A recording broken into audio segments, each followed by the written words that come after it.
coming up in this episode of Professional Jealousy. There's no 9 to 5 in being a founder. Even when I'm sleeping, I'm working. It's an extension of myself. I want to build a brand that I can grow into, not grow out of. He would say, yes, I can. Repeat after me. Yes, I can. And it followed me through my life. I was told to really just give up any hope of ever being in the food business. I was devastated. I didn't want to accept that.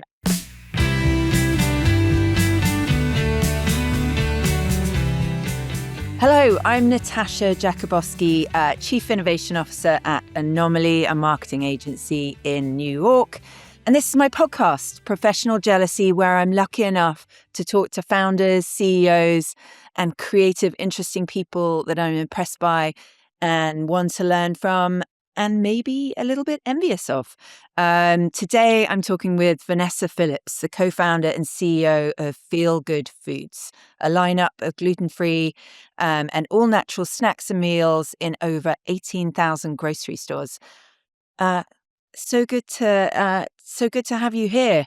For anyone that doesn't know Feel Good Foods, can you give us the elevator pitch? Sure. Well, first of all, thank you so much for having me. I'm really excited to be talking to you. Feel Good Foods is a frozen food brand that's all gluten-free and focused on all of your nostalgic favorites. It's indulgent with simple ingredients. I started it after having a diagnosis of celiac disease, and after going gluten-free, I missed a ton of foods, so became determined to recreate all of my childhood favorites, but in a way where I can enjoy them and eat them as an adult.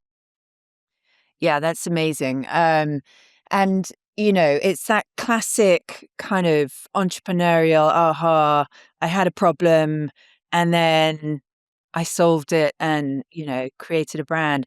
Can you talk about, you were in the restaurant business. I was saying before we started recording that I've enjoyed your restaurant, Friedman's. Can you talk about how you went from like the diagnosis to thinking about actually creating a brand for everyone to enjoy? Yeah, so I grew up in New York City in the restaurant industry. My family owned bagel stores when I was a kid, as well as Chinese restaurants. So restaurants was always incredibly familiar to me. I always thought, one day when I was a kid, I was like, one day I will own a restaurant. I thought it would be more fine dining than what my parents did, but it was definitely something that seemed like a really natural transition for me. And I also always loved food. Like from a very early age, I was incredibly adventurous and curious. I have, all of these memories eating, soft shell crabs at 3 years old with, black bean sauce. I was just like this little Epicurean that would eat anything and nothing was scary.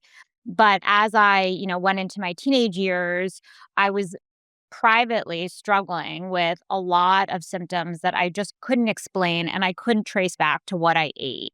I knew that I was eating something all the time that was making me feel sick, but it was very confusing and, like I said, just like really hard to trace. I would eat something in the morning and then not get symptoms for, sometimes 24 to 48 hours. Mhm. So I had, these symptoms that I was battling. And finally, when I was in my sophomore year of college, I was diagnosed with celiac disease and was told by doctors that I had to go on a very strict gluten-free diet. But also, I was told to really just give up any hope of ever being in the food business. They, told me that I needed to start ordering my food with no seasoning, no flavor, just grilled chicken, steamed veggies, and that was like the prescription for me for life. And I was devastated. I didn't want to accept that, and I also challenged it. There wasn't a ton of information at that time about Yeah. gluten-free diets, but I just knew that the ingredients that I could eat could do a lot more for me. So I, started working in restaurants and I teamed up with a chef.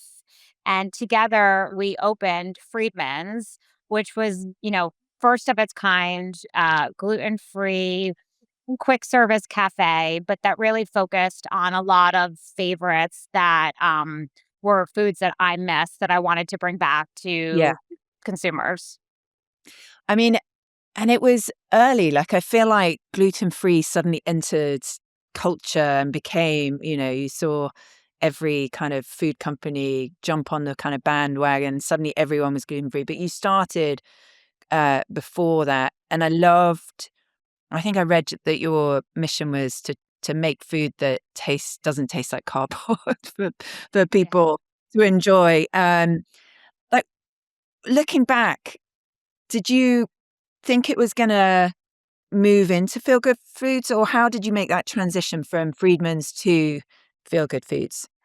Yeah, actually did. And when we opened Friedman's, I think we were surprised by how many guests were coming in and ordering gluten-free food. So it exceeded our expectations from that perspective. We knew that it would be popular. We knew that it would resonate because it was inside Chelsea Market, and it really kind of tapped into like what the Chelsea Market people who worked in Chelsea Market, what they were looking for. It was like really delicious sandwiches and salads and kind of like it had a lot of like Southern influence. We did like fried green tomatoes, and it was great for brunch. So we weren't surprised by the success of Friedman's, but the gluten-free component was surprising. Mhm. And we were getting people from, frankly, all over the world at the time, we had a gluten-free guest book, and we were getting people from all over the world that were signing the guest book saying, like, please open a gluten-free restaurant where I live. And it was, Des Moines and Canada, like different countries, right? So Yes. that kind of got me thinking, like, how do I reach more people? How do I get inside people's homes? I want to be able to give a solution to what the deprivation that people are living with outside my 35 seat restaurant.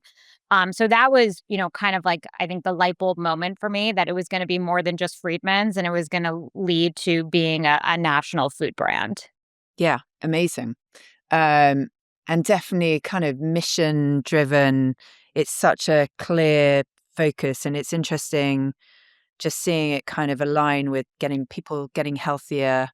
I definitely thought I don't think I am gluten intolerant, but I definitely go for those options. So it's a nice kind of confluence of different trends that you've kind of leaned into. What was the inflection point? So I did not know anything about launching a frozen food brand, and I think that if I had done more research and I had known more, maybe I wouldn't have done it. So I think it's great that I didn't know anything because I just went in and I just started doing. And I think also that's sometimes what it means to be an entrepreneur. I had figured out with my partner how to make gluten-free pot stickers. We, didn't know how to scale it necessarily, but we knew how to make it and we knew how to serve it on our restaurant menu. And we were running Friedman's and we were blown away by the demand for gluten-free. So we put the pot stickers in a Ziploc bag and we sent it off to Whole Foods. And I remember typing a Word document on how to prepare them and, put them in a pan with some oil and water. And I had like a mock up of what the packaging would look like if it ever actually became real packaging. And I sent it off to Whole Foods. And it's funny because looking back now, I remember a lot of people in my life kind of laughing it off. They were like, "Oh, you're so cute. You're so funny." But I knew that it was going to launch in Whole Foods. I didn't know how Yeah, and I didn't know when, but I knew that it was going to launch. And I believed in it and I was passionate about it and I believed that there was a need for it. So even though I blindly sent the samples in a Ziploc bag, I wasn't very surprised when we got an email back 2 weeks later letting us know that it was indeed launching in the North Atlantic region of Whole Foods. But yeah. that was when I had to have a crash course on everything consumer packaged goods related. And that was, when the work really began. Yeah, that's insane. So how long till that from that email to getting into Whole Foods? 4 months. Oh my God. Yeah. Insane. Yeah. And that's where you did brand name, packaging design, figuring out the how to manufacture. Yeah, we had to learn all of it, and we had to learn all of it very quickly. The brand name, we had another name, and we found out that it was trademarked. So, these were just some of the early learnings. But Yeah, the what was the trademark name that you first wanted? Feel Good food Food. matters. I mean, Feel Good Food, I think is better. Yes, yes. And feel good foods really spoke to me. I was coming from this, personal struggle with not feeling good for so long. And one of the foods that I missed most was what I ate growing up at my dad's restaurants, which was pot stickers. So having the first product be gluten-free pot stickers, it truly made me feel so good. It made me feel so good physically. It made me feel so good emotionally. So the name resonated with me right away. Yeah. And it kind of works on many levels. It's feel good physically if especially if you're suffering from a intolerance, but it also there's just something nice about naturals. It's feel good in terms of product quality. And also, who wouldn't want to feel good? Even if you have Yeah. none of that, it's such a Yeah. good name. Yeah. And then, yeah, who did you bring on to help you? For a while, it was just me and my co-founder. We were really scrappy. We moved to Boston, and demoed every single day, actually twice a day, at Whole Foods, just the two of Yeah, us for the first 4 months. And, I look back so fondly. Those were the good old days. yeah, It was really just two very passionate founders that went all in, and nobody is going to sell your brand better than you. And we just got so much drive and joy over standing in Whole Foods for 6 hours a day telling every shopper why they needed to try a gluten-free pot sticker. yeah, And from there we scaled quickly. That was a really incredible trial for us. And I remember 4 months later we came out with gluten-free egg rolls, and, spread nationally pretty fast. yeah. Um, yeah, amazing. Did you have to raise money? How did you get this thing up and going? We did. I would say the capital side of the business was another element of just my early naivete around, how much it really takes to grow a frozen food brand. For the first, few years, we were really scrappy. We went to friends and family and strangers, and my partner was really much better at it than I was. We'd be in the elevator and he'd be like, "Hey, can I tell you about a really exciting frozen food brand?" um, but yeah, we were really really scrappy for years, and really choiceful around who we partnered with.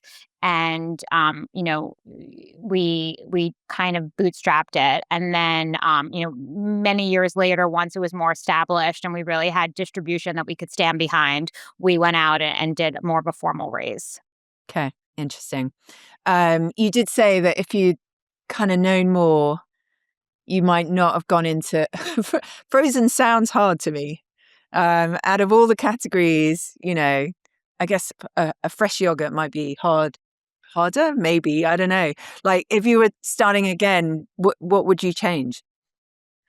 I think if I were to start again, I would probably still do frozen because it's the most authentic to me in terms of, what I miss and what I think there's a real need for. I think there's other categories in grocery stores that are probably easier. Although, that saying, if you put your problems in the middle of the table, and you had 20 people in a room, everyone would take their problems back. So I think Okay. every category has its own challenges. But yeah, I mean, frozen definitely is a challenging category for sure. The reason I think I would do it again though is because, being gluten free or even not being gluten free, like the way I eat is like I want indulgent, nostalgic, savory, delicious foods, not so much a cracker, but like I love mozzarella sticks, right? Like I love soup dumplings and egg rolls. So these are foods that I love. They're foods that I give to my son. I think that they also are foods that really bring people together. It's really fun to have, a dinner party or a Super Bowl party or to give your kids something after school as a snack that's not just like a chip. So, I probably would do it all over again the same way. Maybe I would just have more knowledge so I wouldn't be so surprised every time there's, a headwind. Yeah. Um, what were the biggest obstacles in getting consumers, investors, uh, you know, retailers to buy into the brand?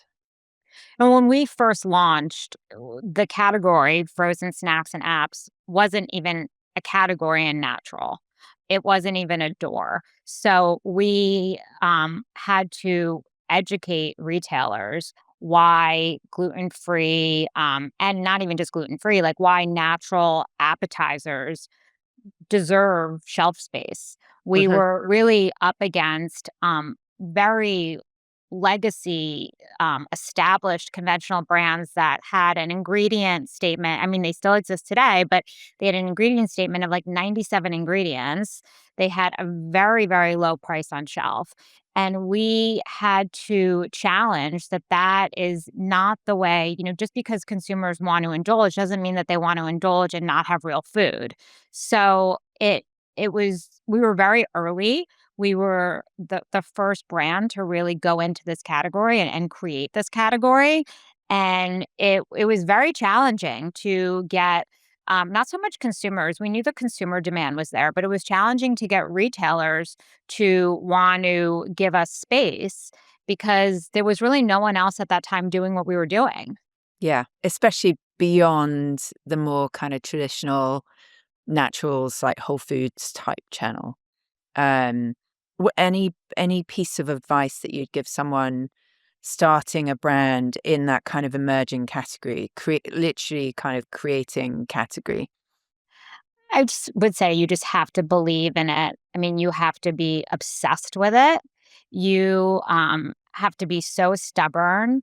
And no matter how many no's you get, no one is going to change your mind that this is the best idea in the world. If you're even slightly on the fence, it's not going to work because you will definitely receive a lot more no's than yeses. And, whenever I would get a no, it would just fuel me. It would drive me. I'd be like, oh, I'm going to show them. So, but that's because I believed so deeply in what we were doing. Yeah, yeah, and I think and that might be part of your entrepreneurial kind of personality, I guess. I mean, I've spoken to a lot of founders, and there is like, I think you kind of have to have that slightly like, I'll prove them kind of mentality. Like taking criticism and then backing down isn't necessarily a winning trait for for a founder. Um, what other kind of skills or traits do you think, looking back, helped you succeed as a founder? I think just being kind of more of this generalist and really learning so many different skill sets that are needed to build a brand. So I wasn't super it's okay. I wasn't, ever like super skilled in like one area. I really tried to learn very quickly all aspects of my business. And I felt that, like, in order for me to really be able to build this to the scale and the ability that I wanted, I had to understand every part of this business, every single, you know, nook and cranny. So I tried to do my best very early on to learn the aspects of building a business that maybe didn't really even interest me that much, or the areas that were kind of more intimidating to me that I would have probably shied away from before Mm. starting Feel Good Foods.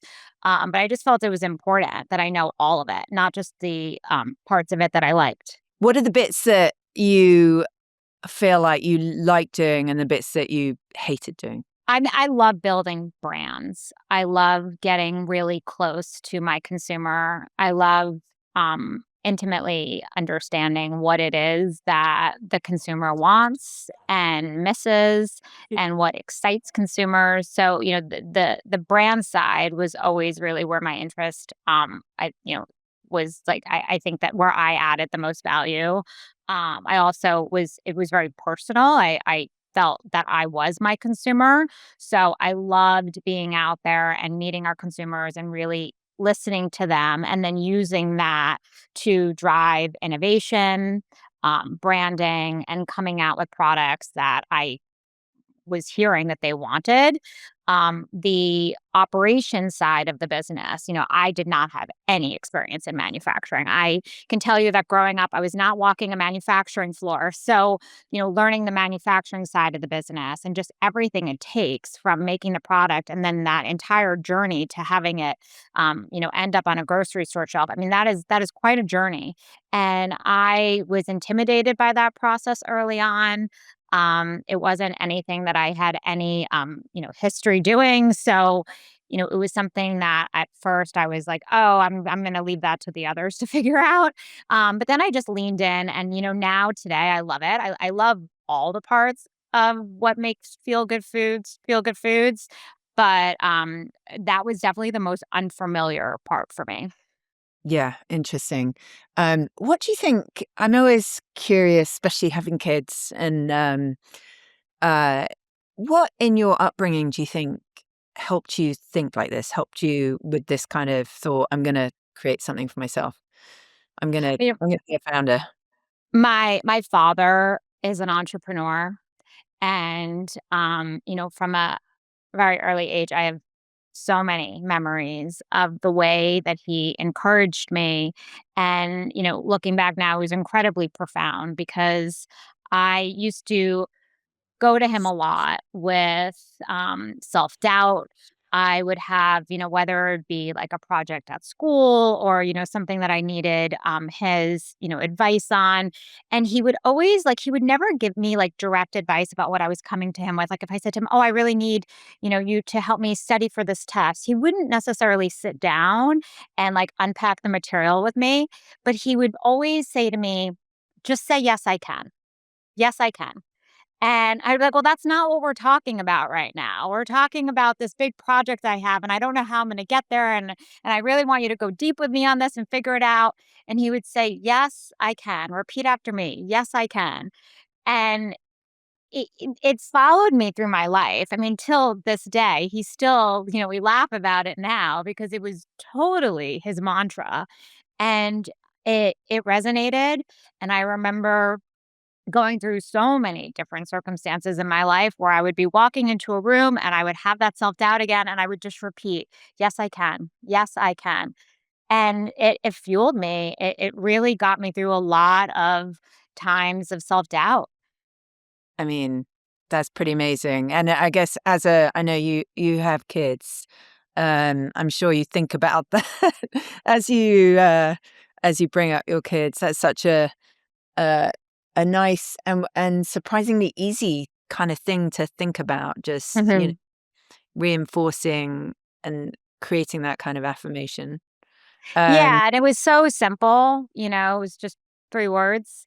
And I think a lot as a parent today, I'm always trying to find these profound ways to reach my teenager. But sometimes it's just the most simple, straightforward sentiment that works. Yeah. So Yeah, I think I mean, like, that really resonates with me. It's like, how do you I think it is that, like, classic growth mindset, like, which you talked about before, never give up, think about, "I'm gonna show you," and I think that is part of the "yes, I can," It's like, I can do it. If I work hard, I'm gonna do it, and Yeah, amazing. How you've kind of transitioned from like a scrappy startup founder to now scaling and really growing this business from founder to CEO. Like, what have been the biggest kind of changes and ways that you've had to change? It's so interesting because I was just having this conversation with someone the other day that I still feel like a scrappy founder. I still feel the same as I did when we were a $5 million company. Like it's the mindset actually hasn't changed that Hmm. much. I for better or worse, I still a lot of times just do it myself. And I'm a huge believer in being part of the team and not outside the team. So I very much roll up my sleeves and I just get in there with everyone and do it because I operate very much from that place. Like there's a job that needs to get done and let's all just get it done. So I don't know if I feel much different now than I did 5 years ago. Obviously, as the company has grown, the needs have changed and the stakes are higher and it's more complex. But the fundamentals are the same. And I think my mindset is very much the same. I think that when you're a founder, you kind of are always, coming from that place of like, I'm going to be a doer and I'm going to get out there and I'm going to sell my mission. And I don't know if whether you're a $5 million brand or $100 million brand, that really ever changes. Yeah, yeah, interesting. What's the hardest scaling decision you've had to make so far? I think the one decision that we kind of always come back to a lot is you can have an idea for a product that tastes delicious.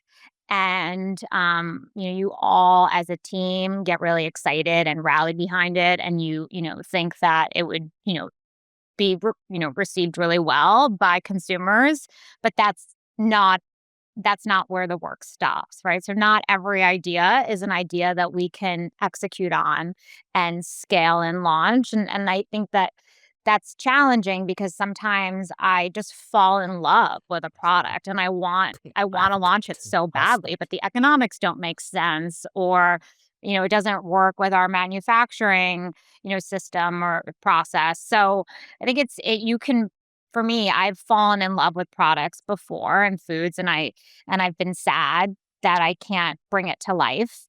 Um, and I'll become attached to it, and and I'll like still dream about the bench samples like months later that I no longer have. So I think just like getting attached to products that I'm unable. But I've had products that I have loved, and we've brought them to market years later, like 5 years later. So it's sometimes just not the right time right now. How do you, I think your brand has a really clear kind of almost, framework for for innovation. You're at the intersection of comfort food and specific kind of natural and dietary needs. So you have clear guidelines, but how do you think about innovation and figuring out, do you do consumer research? How do you test new products to figure out if there's product market fit? Like, what is your process for beyond the can we make it? Will it be profitable, etc.? Like, how do you figure out if this is going to be a something that consumers want? Well, the process has evolved. If I'm being completely candid, the process early on was just Did you me like and it? my partner, Yeah. and I would say to him, "I miss this," and then he would make it, and then I'd say, "Now I miss this," and then he would make that. But that obviously has evolved over the years. We, now rely a lot on data. We, look at kind of the total frozen food market, and then we try and find voids and see what's missing. We take a lot of inspiration from what's happening outside grocery stores. We look at trends in restaurants. We, look at, behavior of, how people are eating, what they're gravitating more towards these days. We Mhm. pool our consumers a lot. We'll ask our social community, what do you want to see us make next? Um, so, it's a lot that goes into it. We have a in-house R&D team, and we are constantly cooking up food. I mean, it's every day. It's like, what's for lunch? And we also get a lot of inspiration from one another. And we do a lot of roundtable conversations. We talk about food, we talk about what we like, what we don't like. And sometimes we just land on something and we're like, yes, this is it. This is it. Amazing. How's your consumer changed over the years? Like, I feel like you're in a category that in many ways stays the same. And then in other ways, you've got like, the growth of gluten-free becoming mainstream. You've got GLP-1s coming in Mhm. and, changing everything. You've got things like Maha in the Mhm. like how do you think about your consumers and your potential consumers and how have they changed in the last few years? I think our consumer base has just grown significantly. When we first started, we were pretty niche and we were really speaking mostly to the gluten free consumer, whether it was the celiac consumer or the gluten intolerant consumer. I mean, there's many reasons why Mhm. someone goes on a gluten free diet, but I would say that was our core consumer. And today, the majority of our consumers actually don't have any issues with gluten. Um, we still have that very loyal consumer base that is gluten free, but most of the consumers don't have any issues with gluten. A lot of them don't even realize that it's gluten free, or we call them the curious consumer. So they are shopping the frozen aisle and they're looking for something that's convenient. A lot of moms will buy our foods for their kids, or they're looking for, a meal hack, right? Yeah. Like there are our foods work really well where you can make it into a meal. It's a side dish to a meal. It's, before the meal. So we get a lot of curious consumers that, see the packaging and they say, "Oh, these ingredients are very simple. This looks like it's could solve a problem in my house, which is like, what's something that I can make that's quick and easy?" And then from there, what keeps them coming back is that it's delicious. Yeah. Delicious, but driven by, "I want something healthier." So it kind of great that it's gone beyond gluten-free. That's now an equity versus the driver. Yeah, we do not, the bar for us is not like, how does this hold up to other gluten-free foods? We Yeah. don't want it to taste gluten-free, and frankly, I don't think it does. Um, most of the team can eat gluten, so we are testing our mozzarella sticks against a mozzarella stick made with wheat, our jalapeno bites next to a jalapeno bite that has wheat. Also, I have a very good memory, so I remember what mozzarella sticks taste like, and that is what I am getting back to, like, every day. Like, when I, come out with a gluten-free, Feel Good Foods gluten-free product, I'm being brought back to that childhood memory of eating it as a kid. Yeah. No, totally. What do you think mainstream food brands don't really understand about your consumers? Um, Probably that our consumers are not that far apart and not that different, and I think that consumer behavior has changed, and I think consumers are demanding more. And that's, why we're resonating so well with them. I think what was once accepted is no longer accepted. Just because you're buying frozen food doesn't mean that you don't want the same experience as if you were eating out at a restaurant. So, we're really, I think the consumer was buying these foods before, but that didn't mean that they didn't want something better. Yeah. Is there anything are there any trends right now that you're interested in and that are exciting? I mean, like how do you think about the food category beyond just frozen? Like how are you thinking about what's going on these days? I mean, we're all about offering something for everyone. So I really don't like to be too focused on one trend or being niche. I really want to create a brand that is timeless Hmm. and that can create legacy. And I think the best way to do that is to really pull everyone and to try and create something for everyone. So if you are, gravitating towards more protein, we want to have an option for you. If it's still really important for you to, be, less protein, but you really want to have more of that like cheesy, indulgent, no meat, we're going to have something for you too. If you're dairy free or gluten free or so like I really want to have something at the table that if there's 20 people that come into a room, 20 people will be able to find something on the table from Feel Good Foods that they can enjoy. Yeah, amazing. What makes a good brand for you? What makes a good brand for me, like from my brand or when I'm shopping No, just other generally. brands? What when you think of a good brand, like what is it that makes it good? Would say just like very transparent, authentic. I really want to connect with what I'm buying and what's inside the box.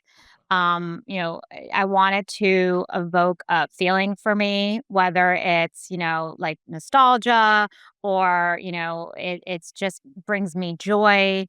For me, a brand that gives me the, like the emotional, like ooh, this looks good, right? So, like, I seek that out, and it's not just food, like, I can have that reaction to a skincare product, right? Hmm. So, but I want to have an emotional reaction, to a brand, and that's what I try to do with Feel Good Foods as well. It has to speak to me. How do you market? Like what is your main strategy, especially as you scale, especially as you're more mainstream? What is your marketing strategy? We rely a lot on, social, really tapping into our community, really getting the product out there and, getting it into people's mouths. Through like influencers who we think like speak to the product. And again, it all has to be very authentic. I mean, honestly, we really haven't done a ton around marketing because we have really just gotten right to the source and gone to our consumers. But it's just for us always comes down to like if you taste it, Right. we believe that you will buy it. So as we're just very focused on getting into people's mouths and getting the word out there in an authentic, organic way. Yeah, amazing. I love that. I mean, the brand name obviously is food. So, can you see yourself growing into a beyond the frozen aisle? Like, what are your ambitions for the brand moving forward?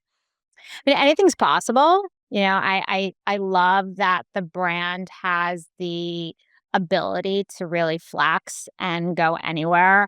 I said early on, I remember I was raising money and someone said to me, "Oh, you guys make pot stickers. That doesn't really seem like a brand that should be called Feel Good Foods."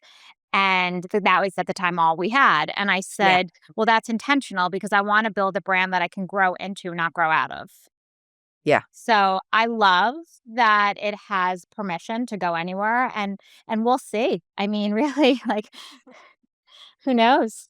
I will see. I mean, it feels like, I mean, beyond the brand name, which definitely can go anywhere. You're kind of at the intersection of quite a good few, whether it's trends, headwinds, whatever.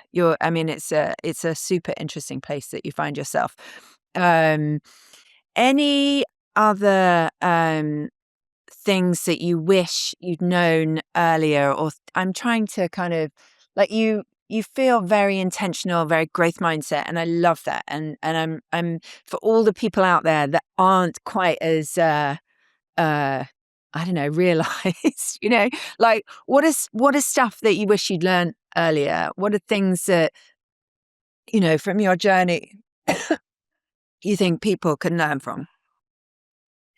I could never, uh count. It would take me a long time to count all the mistakes that I've made, but I learned so much from every mistake. Every single mistake got me to where I am today. So I'm incredibly grateful for how little I knew, to be honest, because I have literally witnessed over the life of this company my brain grow. And I think about this a lot as a parent, about, education and going to business school and having all of those degrees. And I didn't do that. And I literally learned on the job, and I did not follow a very traditional path, but it was my path, and I loved every minute of it. Yeah, that's amazing. Are there any, like, what's the biggest mistake that you think has actually helped your business grow? Ooh, I don't know if we've had any one moment where I would say that was the moment. That was bad. I think it was a lot of trip ups along the way. Um I remember early on, I've told this story a lot. Our first production run, so very first production run, I was so excited. I was like, okay, it's done. It's out in distribution. The dumplings are on grocery store shelves. And within a week, we started getting a lot of consumers reaching out saying that it was turning to mush. It wasn't cooking in the pan.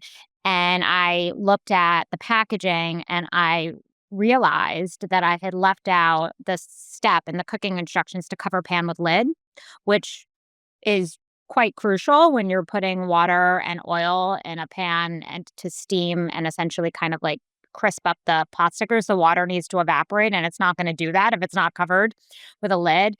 And I was absolutely shook because I, knew that every single person who was buying them was not going to be able to cook them if they were going to follow the directions. But luckily, we had only shipped out, I think, like 1,500 cases, which at that time seemed insane. Um, but we had a lot of product that hadn't left the factory yet. So my partner and his parents went to our manufacturer and they hand stamped probably 25,000 cartons with this red stamp that just said cover pan with lid. I remember their hands were so sore, and it was just what we had to do. But it taught me the importance of slowing down and not rushing to send something to print before you proof it and then proof it again. Today, a mistake like that would obviously be a lot worse, right? Because it's more than Yeah. 25,000. But that was, within a week of launching. So those types of mistakes happened a lot in the early days, but we figured it out. Yeah, amazing. Are there any tools or practices you do personally to kind of work on your own growth or self-discovery, or just, feeling grounded every day? A lot of tools, not just one. I work with a business coach, which I would say, everyone should do, but find one that, you can be vulnerable with. Because, a lot of times I truly just don't know, I just don't know. So I need to talk it out, and, I sometimes just need to have that safe space to really vent. Um, for me, like, my form of meditation is movement. I, have to exercise. Lately I've been traveling a lot, and even if I'm just going on the treadmill for 30 minutes, if I don't find a way to move my body almost every day, I start to really feel it, in my work and in my time at home. So I would say that the two main, you know, for me, like the two main tools is movement, and then having a safe space and having somebody that I can really be vulnerable with and share everything that I'm going through, in leading and running a company. Yeah, amazing. How long, just out of curiosity, how long have you had a business coach? Like, when did you bring that into your life? I would say maybe like 3 years ago. Yeah. Um, and do you have mentors? I do. I have a lot of mentors. I would say that my number one mentor, because it's industry agnostic, would be my dad. And so much of that is because it doesn't really matter what you do; it's how you show up. And, the best thing that he taught me is I could do anything as long as I believe in myself and I show up. So whether it was starting a food company or if I'd gone into a different industry, it didn't really matter. It was just that belief in myself. And that has carried me through it surpassed anything I could have learned from, from an educational perspective, right? It's just waking up every day and just being able to say to yourself, I have got this. Yes, I can. I love that. Um, we're running out of time. I'm going to do a few quick fire questions. So we'll start with a frivolous one. What's your desert island food? One thing. Blueberries. I love blueberries. Blueberries, not frozen. I eat a lot of blueberries. Okay, that sounds good. Best career advice, worst career advice you've ever had. The best career advice would probably be ignore all the signs. And the worst career advice I ever got was go back to the drawing board. Why? Why did someone tell me to go back to the drawing board? Or why was that bad? It was when I was starting Feel Good Foods. Interesting. Yeah. So you're like, no, I'm doing this. Yeah. Okay. Um, is there any anything that you wish you'd learned earlier?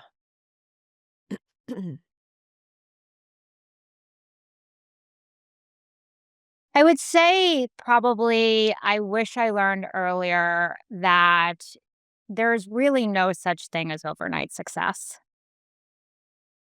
And you'll hear stories and you'll think that there are, but there are years and years of work that went into it before, the founder or the brand is telling about that moment.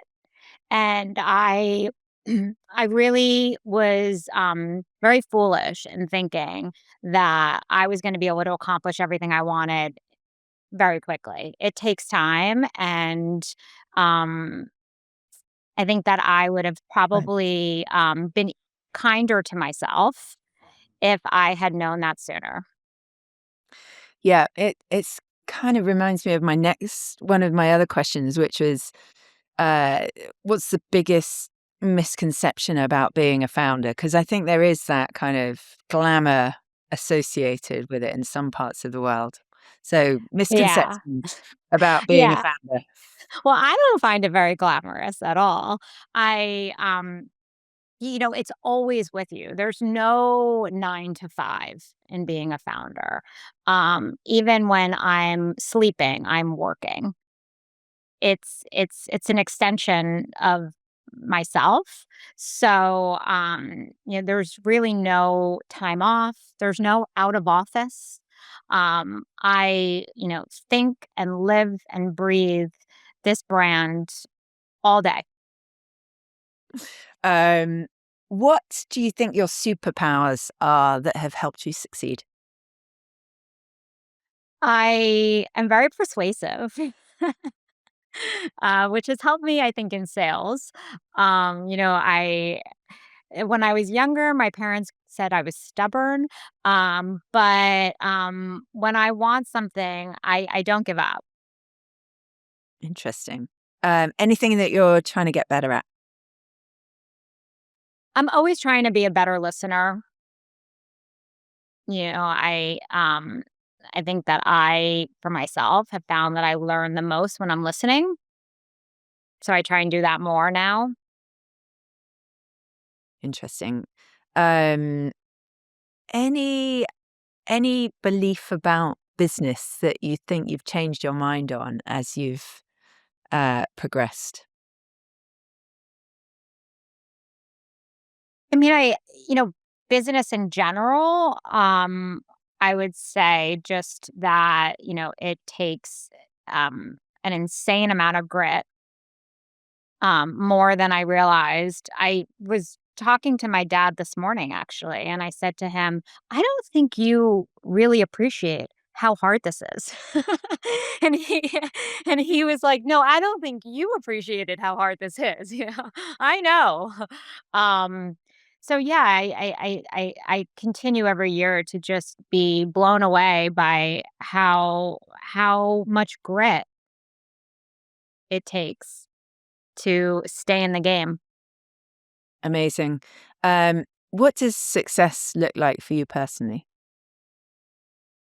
I already feel successful in what I've been able to bring to the world through our food. Um, but I wanna keep doing more of it. So every year I think, like, I want more. I want to be able to bring more. I want to be able to continue to excite people and, give them something to feel good about. And while it makes me feel really good and makes me feel really successful to know that I've even been able to touch a small number of people through feel good foods, it's not enough, right? Like, I'm like, well, what else do you want? What else can we do? It's incredibly motivating for me. And the bigger Feel Good Foods gets and the more homes that I can touch, the more successful I'll feel. Amazing. So, last question. Tell me someone or something that you're professionally jealous of. Yeah, I would say I was gonna say my dad, but, like, I feel like I've already talked about him a lot. I really love, Emma, Gurday. I think that she's done an incredible job, building a brand that really speaks to women and feeling empowered, in their bodies. And, I think that just really being able to speak to a consumer that way, so directly, and making women feel powerful is, something that I, want to be able to do with Feel Good Foods. So, um, that's that's probably a woman that I would say. Okay. I love that. Your dad and one of the founders of, is she a founder of Skims? Yeah. Yeah. I mean, those are two pretty amazing people. Um, Vanessa, thank you so much. This has been just so interesting and inspiring, and I have no doubt that anything that you could put your mind to, you're gonna get done. Thank So you. this has been amazing. Thank you so much for listening, watching. Please subscribe. Tell someone to subscribe or listen. We have lots of other episodes with lots of other founders and creatives and innovators. You can find them on Spotify, Apple, YouTube, professionaljealousy.com. Get in touch if you have any questions, feedback, or importantly, want to see particular people featured. Quick thank you to Shimmy, my producer. And yeah, until next time, thank you so much.